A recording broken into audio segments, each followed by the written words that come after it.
you know, my grieving is to come on and do the show and stay focused on things I have to stay focused on. And some days it's just so overwhelming, you just can't do it, you know.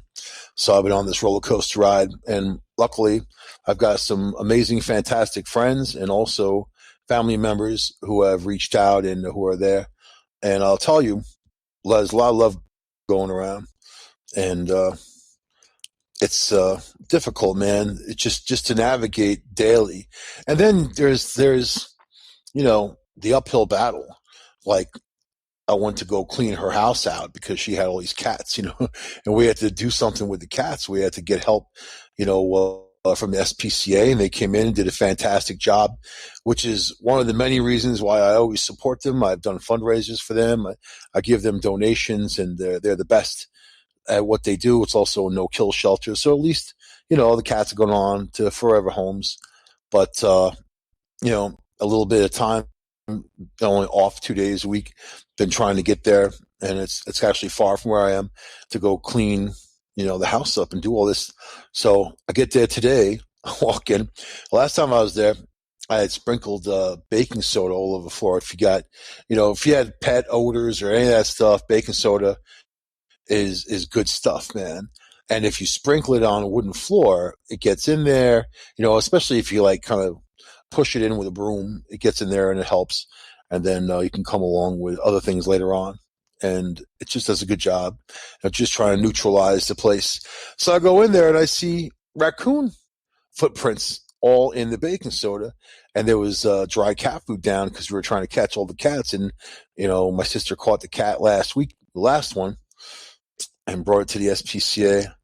And I'm thinking oh man, freaking raccoons. So all the stuff going on, that's all you need is a raccoon in the house, So I had to track down how the sucker got in, and they're so crafty, It had pried open part of a soffit, which is just the underhang of the roof, and it got up into the attic, and then there was a panel open to the attic space in the back room, came down through there, and then ransacked the cat food in the house, And it's just the last thing I needed to see is raccoon footprints. And I know rednecks love raccoon stories in the house. I mean, they raise raccoons. All you gotta do is say raccoon to a redneck, and they're like, "Oh man, I had raccoon babies and fed them on milk." And you know what? I'm from Long Island. We don't know shit about raising raccoons. The only thing we know is that there they are in the garbage, getting the garbage. Yeah, okay.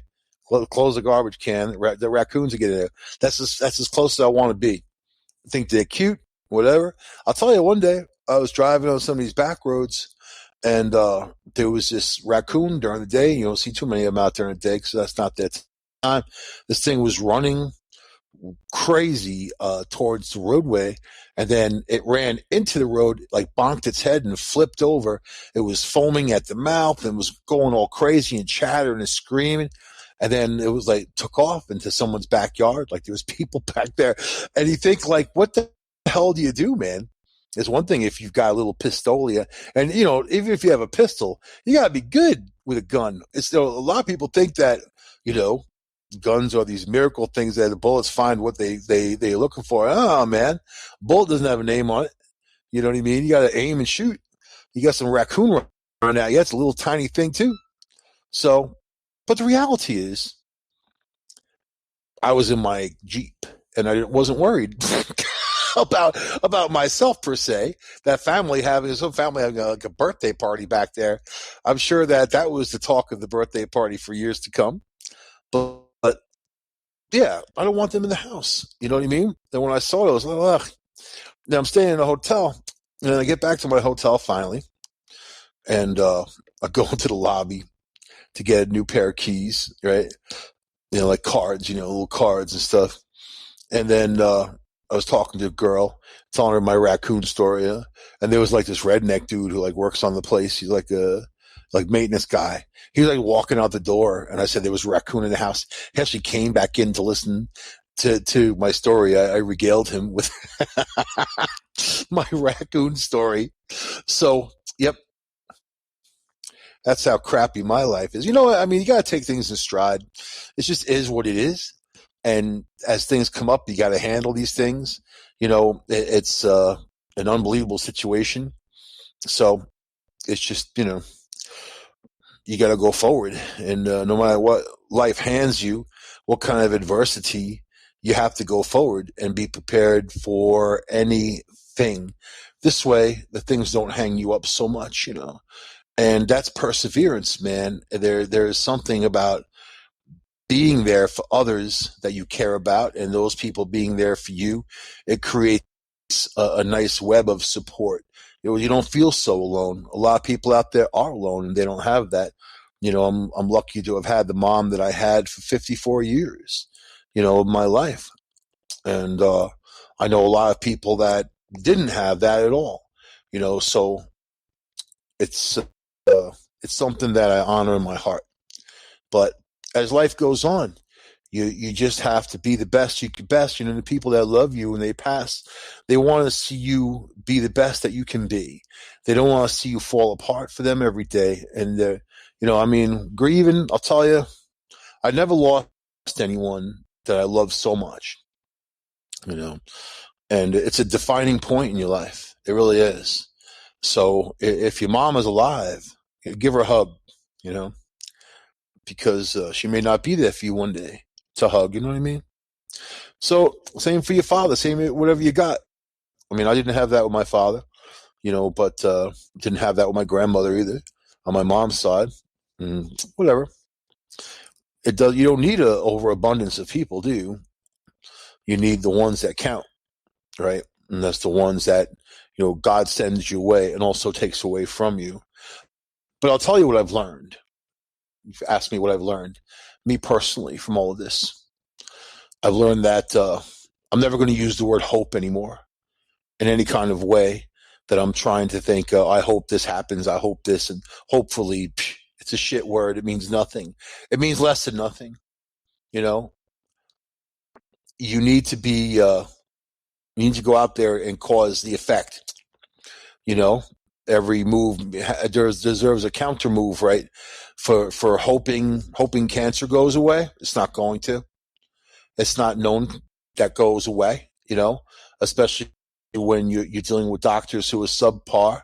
My mom's cancer doctor, who had dealt with her for 3.5 years through her cancer, and this guy was such a cold stone anyway, but not even a reach out after her death. And I figured he would send something from his office where, we're sorry or whatever. You know what? Nothing. And to that doctor, it was just another science experiment that died. And he'll take all the data and crunch it into his books, and all the hundreds of thousands of bucks that they tallied up in bills the time that the last 5 weeks of her being in the hospital, because that's what they do. They do every test they can on you. They run everything they can, not to stop the cancer, by the way.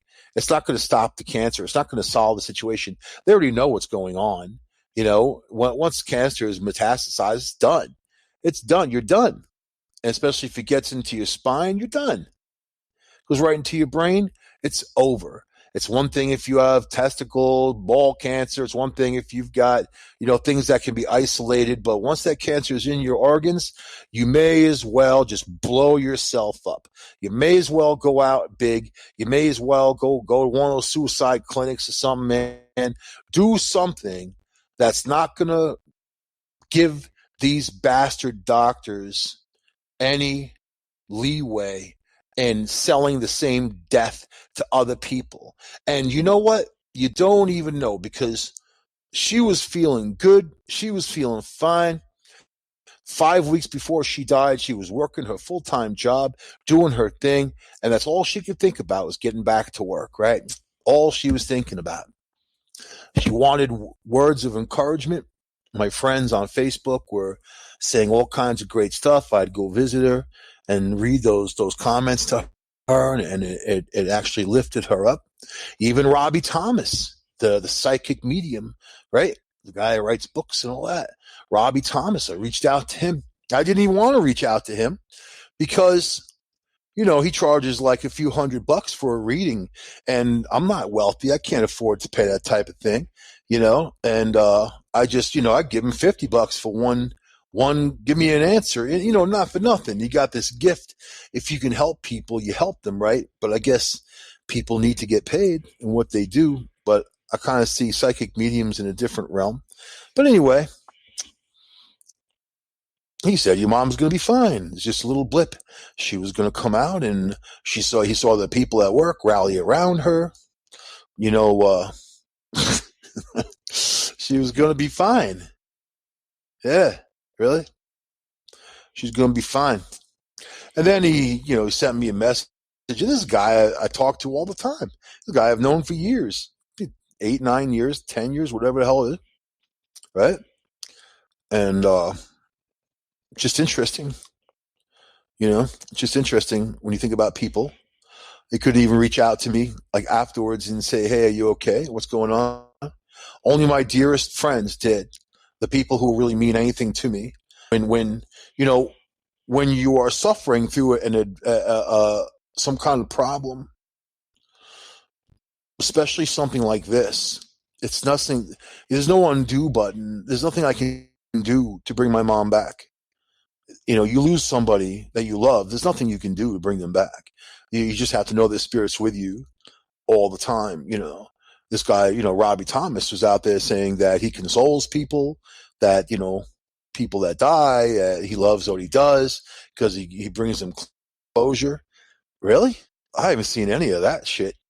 Not any of it. Maybe I smell, maybe I'm different. Maybe, he doesn't like me or something.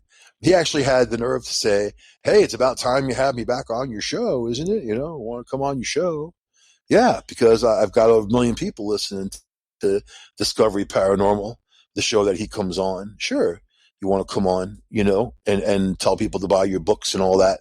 But, do people really want to invest their time in a psychic medium that doesn't know anything or who's not good at what they do, or he's just wrong at one time, or at least tell me the goddamn truth.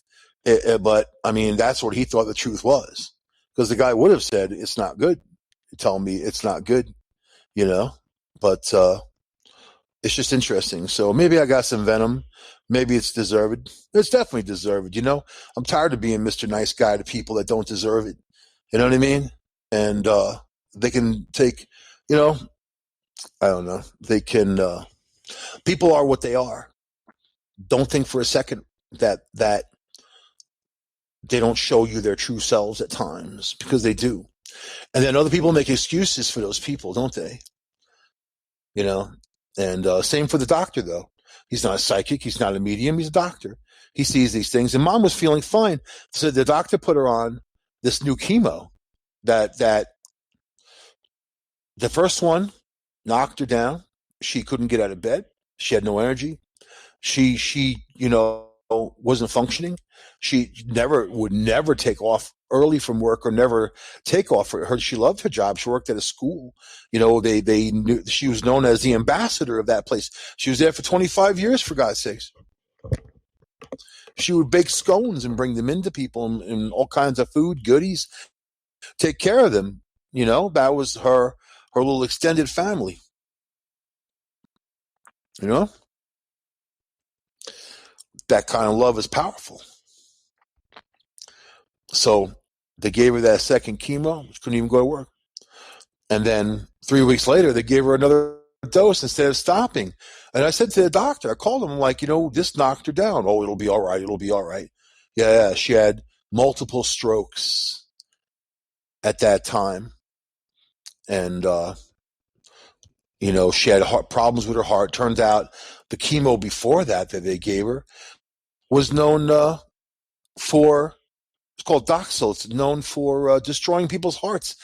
46% of all those patients that receive that, they get heart failure, congenital heart failure. So what's your choice? Die from cancer? Die from heart failure? What kind of choice is that? So, and I'm a firm believer that, because they said if she didn't have this new chemo, she would live maybe 1 to 5 years. Well, then give me the 1 to 5, not 5 weeks. 5 weeks. I asked the doctor. I was recording him. I do that with people, man. It's my investigator background. People like that, anyway. And I said, Stoxel, it's known for destroying people's hearts. I'm like, how come you didn't know that? Well, I haven't seen that information. You're a fucking cancer doctor. You haven't seen the information on something that destroys 46% of those patients' hearts? And you're the one prescribing it? And you don't know what you're doing? So you know what they do? They don't give a shit. They take your family who have cancer. They're dying of cancer. They charge you hundreds of thousands of bucks in that last 5 to 6 weeks of life. Bucks in that last 5 to 6 weeks of life. They were giving her constant CAT scans. All this other stuff. I mean, every day, doing these different scans every day. Spinal tap, things like that. Yeah. And that $10,000 a night hospital bed, and they have no problem. They have no problem. They're not trying to save their life. They're trying to upsell. And that's as simple and as cold as it gets. And when I would sit there in the cancer suite with my mom and look at those other people getting this poison put in their bodies, you see their faces, you feel their energy. The cancer nurses there, people come and go. Those nurses have the biggest hearts, though. I will tell you, that doctor is a huge walking POS, man. But those nurses, they're amazing, and they do all the work anyway. But what's the choice? What would you rather die from? You want to go to some Nevada whorehouse and die under 12 people? That's your prerogative. You want to jump out of an aircraft with no parachute and hit the ground? It's your prerogative. You know what I mean? You blow yourself up. You blow your brain. Hunter Thompson. I met Hunter Thompson twice. Great writer. Amazing person. I remember the day that he blew his brains out because he had, that medical issues that were taking control. And he didn't want to give it up to the medical community to treat him as some kind of science experiment. I get that, man. I get that. Yeah, there's limits, So are they really prolonging your life? Or are they just giving you these things from these pharmaceutical companies and monitoring you as you go along? So, and you have to watch out, man. You know what? You got to be smart and make informed decisions. And when your doctor says, a cancer doctor, I haven't seen that information. And me, I'm nobody. And I went online and freaking Googled it and found it right away. If I'm some schmuck nobody, and he's the doctor with all the degrees, all the stuff, how come I was able to find something in 15 seconds that he had no idea what he was peddling? You should know what you're selling and know what the properties are, know what it does. So, and he kept her on that Doxil for like a year. She went well beyond the time that you're supposed to be on. It said that there's an expiration. You're not supposed to be on there longer than 9 months. And every 3 weeks they were hitting her with this. So, what have I learned? Well, one thing I already knew: you don't trust doctors as a whole. You walk in informed. Number two, when your family is in there or anybody you care about, you go in there with information, go in there prepared, be prepared to ask the right questions and say what's on your mind, and never be afraid to speak your mind, not to anybody, not to a doctor, a nurse, or a hospital administrator. You go right for their jugular vein, as a matter of fact, because that's your family. It's not some scientific experiment. It's not some rat that these doctors are working on. And that's the way they treat people, like rats. Oh, she had one doctor that was talking all kinds of trash because they tried doing the spinal tap to her, and because of her, she was so dehydrated, it hurt her really bad, right? Imagine you lay in a hospital bed, you got all this going on, and here they are, and it hurt her. And I said to the doctor, what are you going to find out? She's already in the shape that she's in. What are you going to find out? What, that she has brain cancer, and you're going to miraculously reverse it? When you already told me that her cancer is out of control, that's in her blood, out of control, right? Once that happens, that's it. So this one doctor, he wasn't even a doctor, he was a resident, right? And he had the nerve to go in there and actually didn't. He called my mom, called her at her hospital bed, and she said she didn't want to do the test she could still speak for herself at that point. The doctor got all mad at her and said he's going to kick her out of the hospital the next morning and cut her off her meds, and that's it. Oh, she told me that. And, I'm a grizzly bear when it comes to that type. You said what to my mom? So the doctor had the balls to call me and at this point, I didn't even know. He called her, hung up on her, then called me and said, "Oh, your mother needs this. Oh, she needs the spinal tap, and if she does not have the spinal tap, we would know what's going on." And he's the one I said, and he misrepresented himself, saying he's doctor. You're not a doctor. And I'm like, she doesn't want it. She doesn't want it. I said, she already knows what's going on. We already know what's going on. We know what happened, and she has these symptoms. Her heart enzymes were way up. She had symptoms of heart failure, which came from the chemo that they gave her. There was nothing ever wrong with her heart. She had ovarian cancer initially. This doctor was like, "Oh, okay," and then he hung up. Then I called my mom, and she's like, "The doctor yelled at me and hung up on me." Oh, man. Talk about lighting the world on fire. So I called that bastard back, and I'm like, "What did you say to my mother? Did you hang up on my mother?" "Oh, she. I said, "You are lucky that you are not in front of me right now." So then I kept my stuff together, got off the phone with that jerk off, and I contacted the hospital administrator, and I went to it with them, people who I already knew. It's not like I don't know anybody around here. People I already knew that I've already dealt with on another issue previous. But they couldn't believe what the guy said. "Oh, he'll be disciplined." I'm like, yeah, right, whatever. I'm sure. Put it in his file. He's a douchebag, But it makes you want to go to a whole nother level, man. When you see people mistreated like that, especially when they're your family and you love them so much, And you know what? The world rolls on. The government rolls on. The insurance companies roll on, and it's a system. It's not a system that's designed to make you feel better. Oh, if they can save you, they will, maybe. Or they're going to give you stuff that'll kill you. Maybe. It's a mixed bag. You know what I mean? So I don't have a lot of trust for people in general, because of the way I grew up, and I play my cards very close to my chest. And, I've been accused in relationships. I don't share a lot of information, That's the way I grew up. That's the way I learned, you don't tell people things you don't have to tell them. There's no point.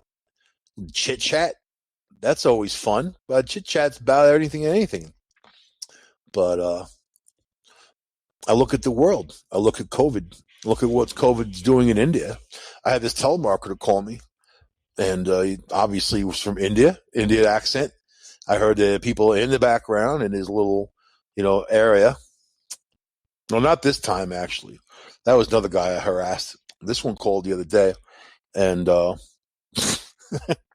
me get my spam calls right. So I told him I wasn't going to buy anything from him, and I said, "Are you in India?" Oh, I said, "Where are you calling from?" They don't tell you where they're calling from. They don't want to. They want you to think they're calling from United States and all that other stuff.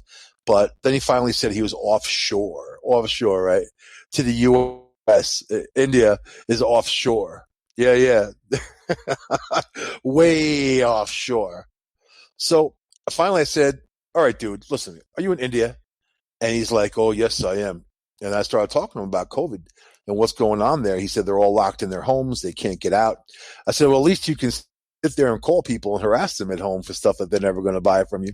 And then he's like, "Oh, yes, ho. But they can't even get food. They're locked in their homes and not allowed to leave. They'll get arrested, man. They'll get hauled away to COVID jail. What's going on in India? They're burning those bodies. And then, a lot of people, me included, and I'm the one who brought it up over a year ago in January, that this COVID can ride smoke. And then this January, the CDC confirmed it. It just made sense. It made sense. I went by size. I wanted to see when COVID first came out and they were burning all those bodies in Wuhan. I researched how big smoke is versus how big the virus is, size wise. And the virus is just the right size to ride on those bits of smoke. And then that's the perfect thing to get into your lungs. But now the CDC has said, see, it's contradictory. First, they say people can go out and not wear masks outside. Who are vaccinated? People who are vaccinated. About a third of the country is vaccinated, right? They're saying half of people have gotten at least one shot. Not the ones I talked to in my life, but maybe a third. That's what I'm thinking. And there's a lot of people who will never get the vaccine. They've heard all kinds of information. They don't like it. They don't believe it. They don't trust the government or doctors. And there's a lot of things mainly deal with trust. And also, it's an emergency use drug. The government can't make it mandatory because of that, because it's a drug that, it's a vaccine that you don't know what the long-term effects will ever be. So they can't make it emergency use, but they're allowing private corporations to order it to their employees and also schools to their students to get vaccinated. And they have no choice. Otherwise, they don't go there, right? That type of thing. So this is all going on at the same time of everything, and COVID with let's just say with India, over 4,000 people dying every day. They're burning those bodies. Anybody can inhale that smoke. It's unknowing how far that can go. The CDC also came out and said that the virus is now aerosolized with this mutation, which means it's one thing if you had original COVID and then someone's talking to you, they sneeze, or they sing around you, anything that pushes stuff out of their body from their lungs, right? And you could inhale it like catching the flu. This mutation now, they said, is aerosolized. So if it's aerosolized, that means it can literally hang around the air for hours and be alive and well for anybody to inhale. That a COVID positive person with the mutation can be in a room for a few minutes, talk, sneeze, whatever, leave the room, and then that virus is going to be there for hours, maybe longer, maybe a day, maybe days. It also depends on UV light situations. And like my good friend Simon, who was in England, brought up that, how they know about burning these bodies with the smoke, and people can get it from smoke, but with air currents, especially the air stream up in the atmosphere, which is super fast, can get from one location to the other in seconds, I mean, really super fast. How do you know, especially at night, you think that, okay, if there's a virus up there and you have sunlight, or even, even with clouds, you still have that UV light coming through. But at night, you don't. How do you know? There's a lot of unanswered questions on how people caught COVID when they were quarantining, staying inside, not being in contact with anyone. Those questions aren't getting answered. And now this phenomenon's happening. It started when COVID first started with children. It wasn't really affecting children as much. It was more rare. Now you're seeing this rare disorder become huge. That there's thousands and thousands of cases now of this inflammatory disease. So it's actually making kids' brains swell, other parts of their organs. And then these scientists want to study the info. They're not getting it to study. The government's not giving it to them. They want to push the narrative on go out and get the vaccine. Well, yeah, sure, but there's no vaccine for children. They just approved one on Monday for 12 to 15-year-olds. But this is the deal. And this is gospel coming from the mighty Angle. Do what you want to do. I tell people to get the vaccine because that's me. I think that if you're scared and you want it, you should have it. If you're afraid of what it's going to do, well, there's no answers. I can tell you what side effects are. I can tell you what vaccines are better than others when it comes to that. And, you know, but I can't tell you what's going to happen 5 years from now. I can't tell you what's going to happen 10 years from now. It's unknown. There's no trials. You need years worth of trials to find out what things do. So basically, this boosts your immune system. And now they're even talking about a booster shot. And the vaccine is not 100%. You know, now with the mutations, the CDC and others are putting it at maybe 63% effectiveness, which is still 63% more effective than nothing. But in the same sense, you have to understand how viruses work. They want to live. They want to do what they do. They replicate. Imagine a virus is like artificial intelligence. There are people that will argue with you saying viruses are not alive. They certainly are. And the mutations, it tells you something about it.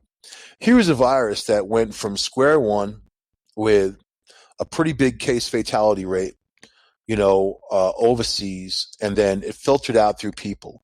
As it does that, it's still alive and well. As it encounters our white blood cells, it can go one or two ways. It could dissipate like most other viruses do and become less severe like the swine flu or anything else. Or it could get stronger. If it was designed to get stronger, manufactured in a facility, it certainly will get stronger because that's what it was designed to do.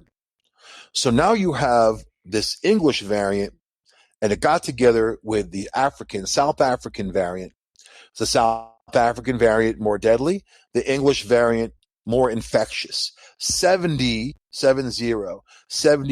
more infectious, aerosolized, right? That's a huge number, probably more than that, I would say, if it could hang around the air for 3 hours. So, okay.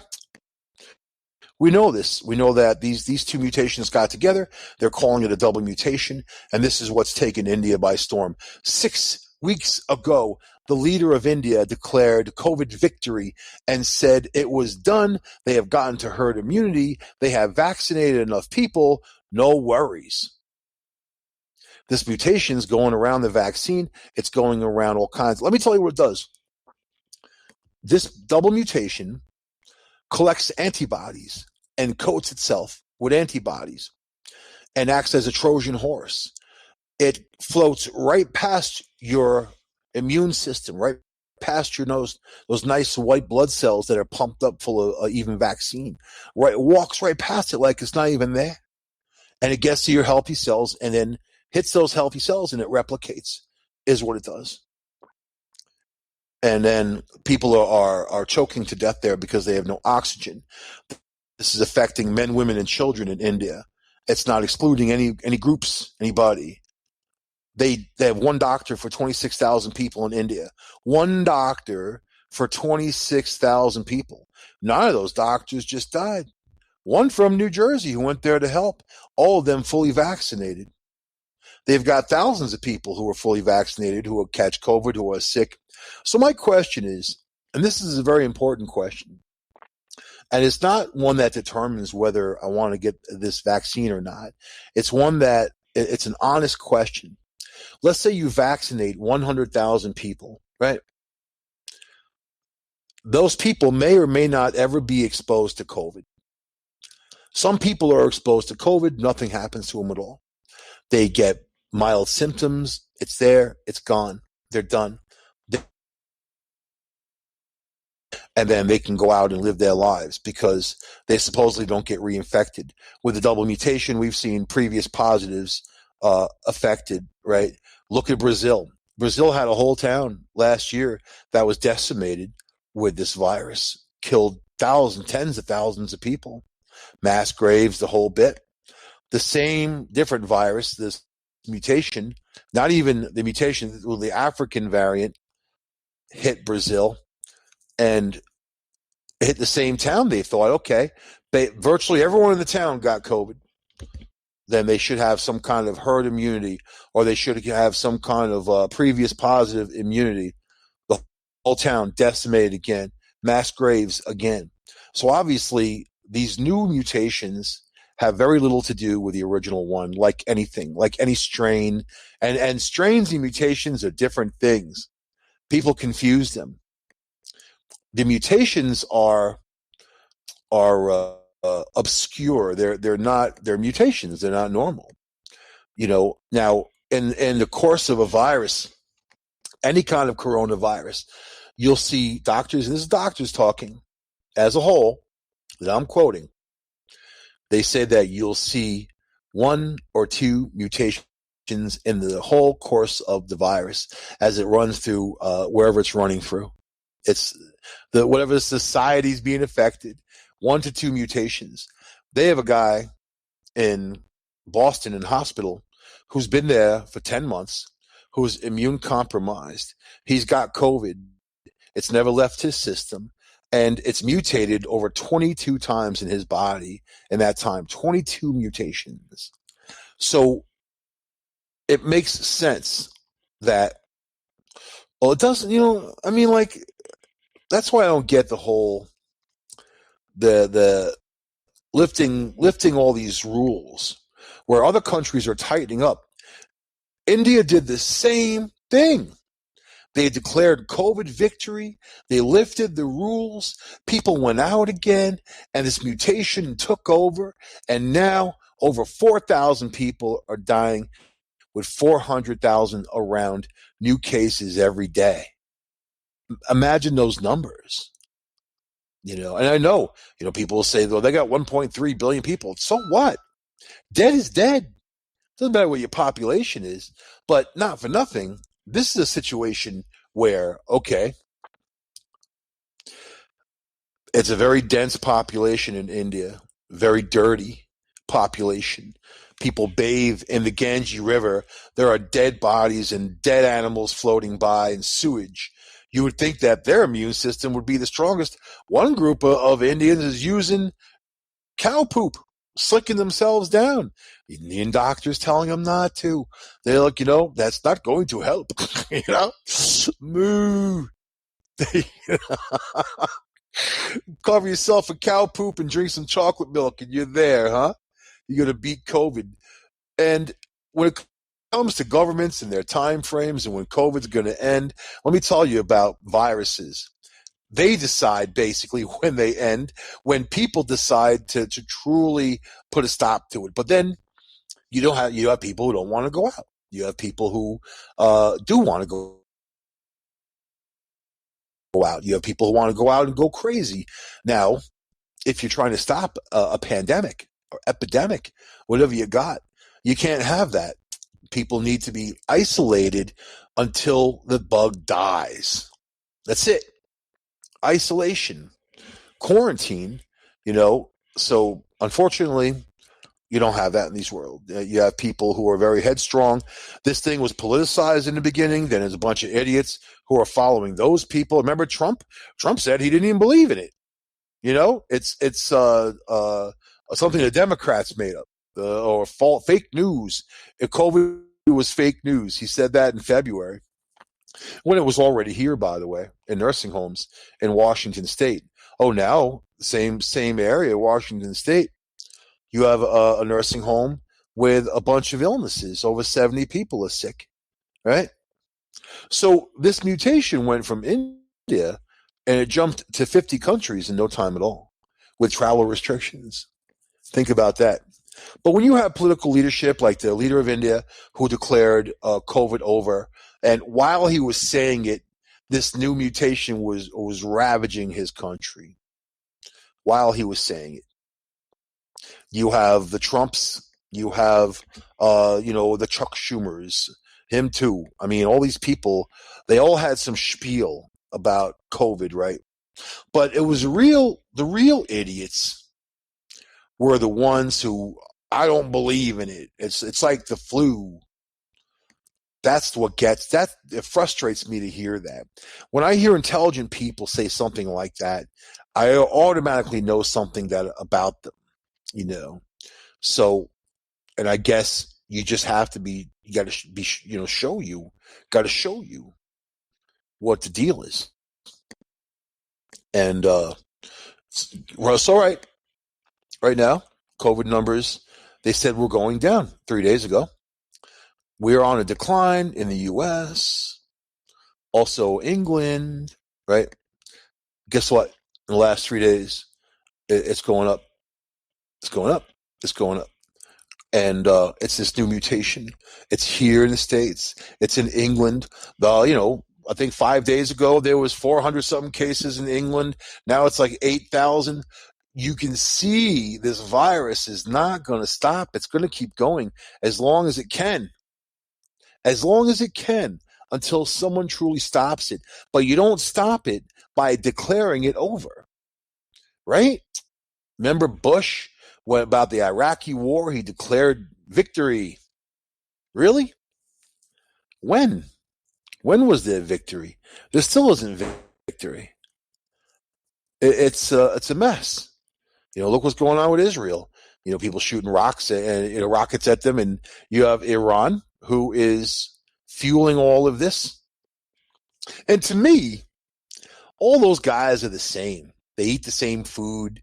They smell the same. They look the same.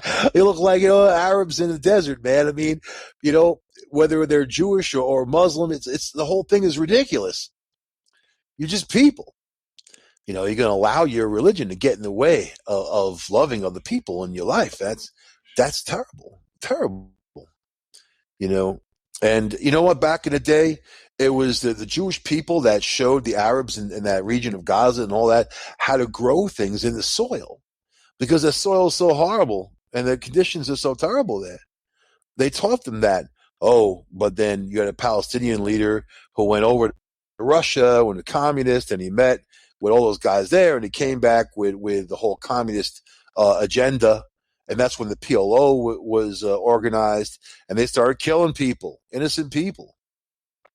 What did they get from that? Let's look back. What have you learned, Dorothy? What do you get from all the bombings at hotels and cafes and bus bombings, killing children, people going to work, whatever, innocent people? What'd you get? What did you change? What did you change in all these years? Here we are, 2021. You know what they did? They created more animosity. And I'll tell you one thing. When the Israelis arrested that fat bastard Arafat and put him in jail, and they had the nerve to say that they poisoned him with this nuclear compound to give him cancer, so he died. You know what? That guy was a total and complete scumbag who strapped bombs to children and ran them into buildings to kill other people. And he was a coward, and he died like a coward. That was Arafat. But when they took him out and they took two of those other bastards out in the PLO, all those bombings stopped. They got the right three people. And I know Israelis, if they want to kill you, they kill you. They don't sit there and feed you on thermium, some nuclear compound for a little bit at a time. Put a little bit in his hummus every day, a little bit of thermium. No, they were walking there and blam, like the mafia, just splatter his brains right over the place. So yeah, that's the world we're in. And we have learned nothing as a people, because people are still violent and angry with each other. And even in our local politics, how people are scrapping and beating each other up. My former barber told me that there was a fist fight between two old men over Hillary and Trump. This is what you waste your life on. You got nothing else better to do. You're going to be some old man getting punched in the eye by somebody else for some stupid politics. Those people don't give a shit about you ever, never. Politicians don't fucking care. They will not. They won't. They are what they are. Thieves. Right? I see them like that. You think that some people go into office with some lofty, ambitious goal of representing people and doing better for society. Have you seen that? Because I have friends including me, who are drowning in debt because of COVID for a year, and I have other friends who are behind in their rent for months and months and months. Oh, there's no stimulus money that's going to help them. No, they're not going to hand anything over. They hand over a ton to corporations, sports teams, other people like that. They got money, lots of money. But what about people, taking care of people? They won't. You know why? Because they want to keep you down. They want to keep you at bay. So when they give you that rare bone, you're thankful for it instead of seeing it for what it really is. So whatever you do it well. Whatever you do, strive to be the best. Whatever you do, have that swagger to your walk. Let people know what you're made of. Show them that confidence, not this shitty paranoia, confidence, and go ever forward. That's all you can do. Otherwise you're going to crawl up in a corner and let the world beat you down. And they certainly will. I love Dave Chappelle. Love him dearly, I think he's a very funny guy. I think he lost a bit of his thunder because of this the business, because of the business, right? And I watched this special. I talked about it recently. he's on there on Netflix, and it's like comedy and Alcohol Anonymous, like linked together, comes together. And he's talking about the business and how they do you wrong and whatever. But you need to understand that people will, if they can sometimes, and when you enter a business relationship of any type, everything has to be known. And don't tell me that you were young and naive. Sure, people are, man. So then you hire people who aren't. People who are going to go in there, who are going to get the money for you, and get everything for you. That's supposed to be management. It's supposed to be lawyers and whatever. But you sign up with these companies, it's their lawyers mainly, their management. They're the ones in control. I know that Netflix is good though, and they treat people really well. So he said that. I know other people that have Netflix gigs and they're being treated really well. And I just myself auditioned for some stuff for a ghost show. I'm not saying it's for them, but I'm just saying that I did it, and it's a process, man. You just what it is. You throw something at the wall and see if it sticks, and that's what anything. If you're going to go out there in show business of any type, you have to audition. You got to make a name for yourself, and you just keep going. My friend Art, good dear friend, was in Sex in the City and in Law and Order. I mean, that's amazing. This guy's amazing, and he took a break for a while. And now he's getting back into it and going back. Everyone took a break for a while because of COVID. He's getting back into it.